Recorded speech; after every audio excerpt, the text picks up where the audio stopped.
Allez, on est reparti. Donc, re à tout le monde. Donc, ben voilà, tout à l'heure, Alexandre nous parlait de son deuxième partenariat, donc le roi solaire. Non, solaire. Voilà, qui est là. Ouais, c'est l'ordinateur, il ne filme pas. C'est la caméra qui filme. Voilà. Ça se voit. Nickel. Donc voilà, les gens ils arrivent, le temps que ça se connecte. Donc nous on en était à la deuxième partie de l'interview avec Alexandre, parce que comme il a dit Rania, il parle beaucoup. Nous aussi on parle beaucoup, tant mieux, c'est bien, ça nous permet d'échanger beaucoup sur la pétanque. Du coup on en était dans les questions de ce que tu aimes. Et là on va démarrer une partie qui n'a rien à voir avec la rafale, mais qui est entre les deux. Que penses-tu de la Provençale?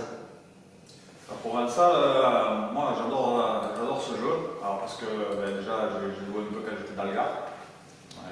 Après j'avais un peu moins de patience. Donc, j'ai perdu 4 fois la bonne pour aller au championnat de France. Une fois dans le Gard et 3 fois dans le Vaucluse. Après chez nous c'est vrai que c'est beaucoup plus relevé que dans le Rhône parce qu'il y a vraiment des gros joueurs et il y a souvent eu des champions de France. Mais pour ceux qui commencent à jouer et tout, c'est peut-être plus facile de battre un très fort joueur à la Provençale qu'à la pétanque. Après, c'est un jeu, il faut beaucoup de patience et il faut avoir beaucoup de temps libre, c'est souvent sur 2-3 jours. Ouais. Et les parties peuvent durer, j'ai fait des parties de 4h, 4h30. Mais quand on commence à pas mal jouer, à comprendre un peu les ficelles et tout, c'est intéressant comme jeu. Nous, on a nos administrateurs qui est très fort à la Provençale, que tu as battu d'ailleurs, il l'a rappelé tout à l'heure, en quart finale du national tête-à-tête à Gap.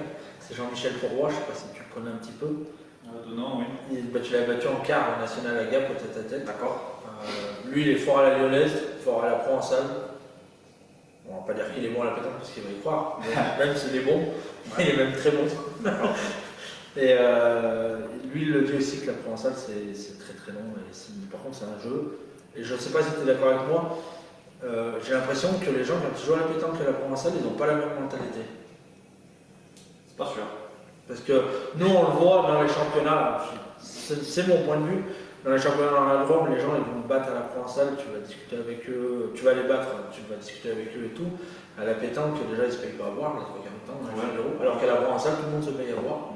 Je sais pas, j'arrive pas à voir pourquoi il y a la différence. Moi déjà, je paye à boire à tout le monde. Après, c'est vrai que plus on descend dans le sud, moins ça paye à boire. Ça, on en est conscient.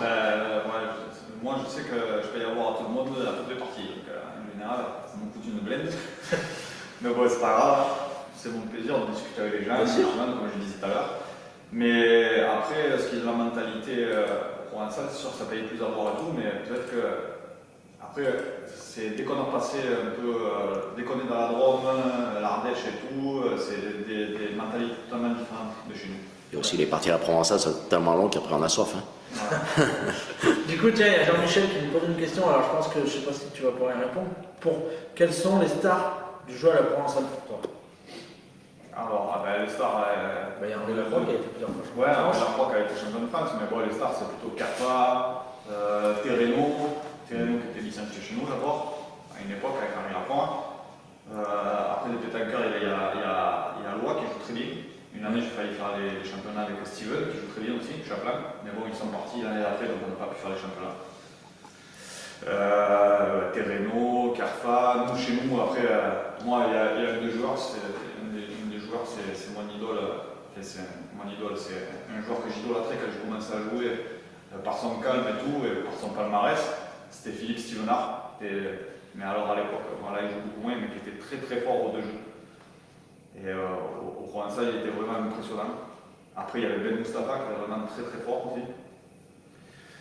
Après, il y a beaucoup de sudistes, mais là, ça commence à changer parce que je crois qu'au championnat, souvent les jeux sont un peu plus difficiles qu'avant, c'était du sable et tout. Eux, la force, c'est de tirer un peu à l'avantage et tout. Bon, nous, on continue à tirer avec le coup de poignet comme à pétanque, quoi. Leur force, c'est d'arriver à s'avantager et de bien pointer aussi. Mais là, depuis quelques années, je crois que en France, les jeux, c'est différent.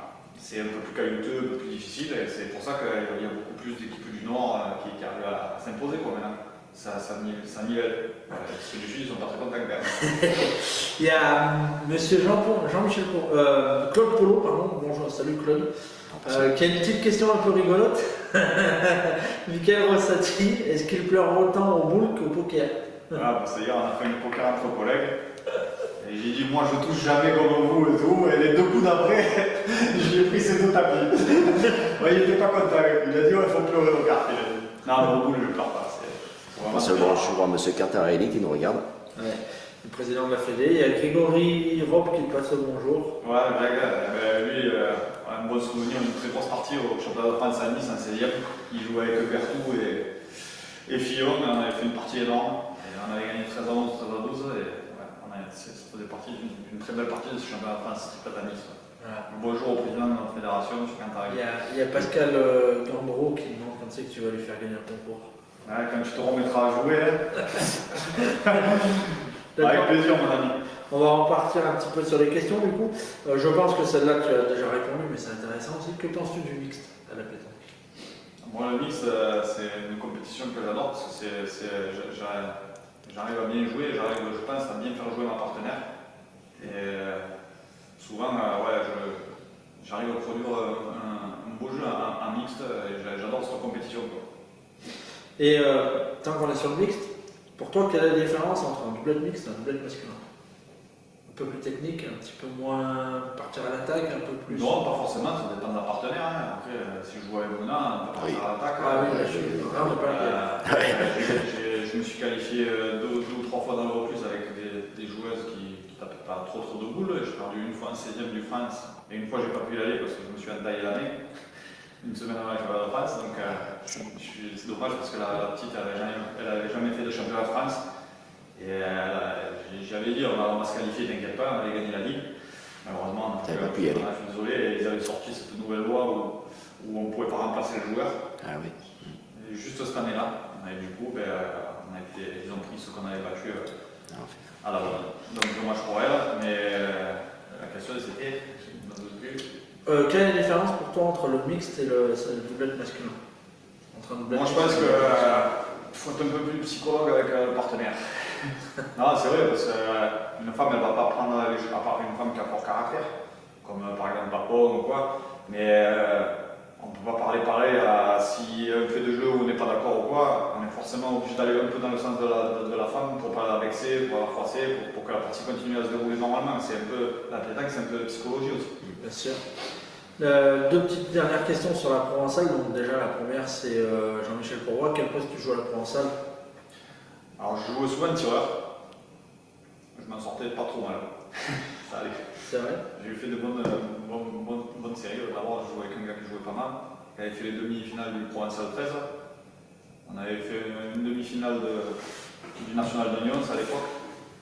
Contre l'équipe qui avait gagné le Provençal 13 cette année-là, Iso, Valero et Pena.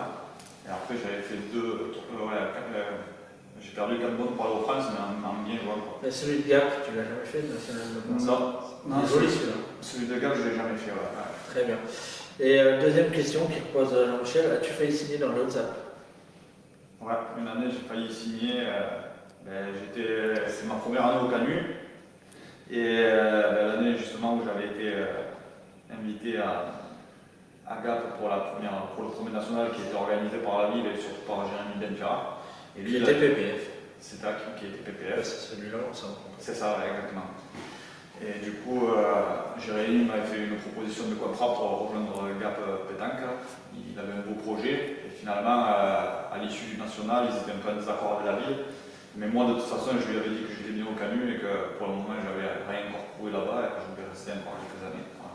Très bien. Et j'ai failli. Il y a le style au Provençal, il dit Jérémy. Voilà, je ne sais pas s'il se manque pas un petit peu. Sois en forme pour le championnat. T'inquiète pas pour moi. Il y a Rania qui interagit sur ce que tu disais. Il en faut aussi pour les hommes, pour la mentalité, la psychologie. Il m'a dit, quand on a joué en mix ensemble le championnat, t'avais pas trop besoin de faire de psychologie avec moi. Une petite dernière question là-dessus. Pour toi, que faudrait-il faire pour que la pétanque devienne un sport olympique?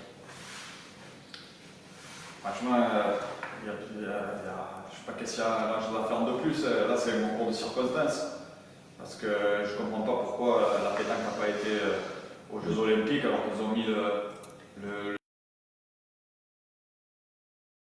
on a autant notre place qu'eux. Je veux dire, quand tu vois des gens qui dansent le breakdance dans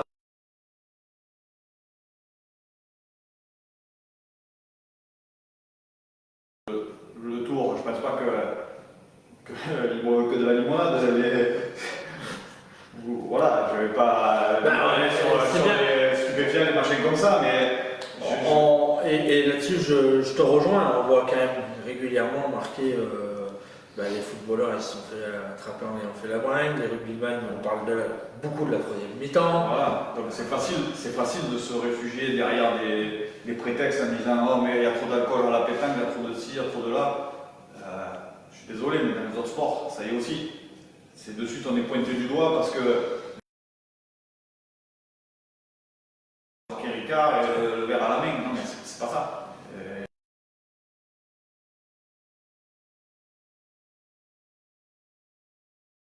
La preuve, les gens ils regardent ça à la télé, ils voient des gens bien habillés.